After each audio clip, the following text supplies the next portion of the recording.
દિવ્ય રૂપ મંગલમયી કરુણામૂર્તિ માં કૃપા કરી મુજ હૃદયમાં સદા રહો સાક્ષાત।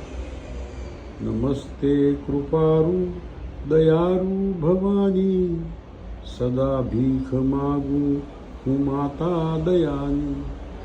ભવરમાં ફસાઈ આ નૈયા ઉગારો નિવારો ભવિષ્ય જે હાનિ થવાની।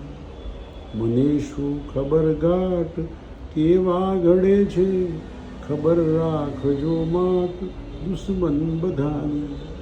ભિખારીને પરમાં તવંગર બનાવે અગરમાં કરે એક દ્રષ્ટિ કૃપાની। વિનંતી કરું ભગવતીએ ટલી કે ચરણમાં જગા આપ માની દીવાની।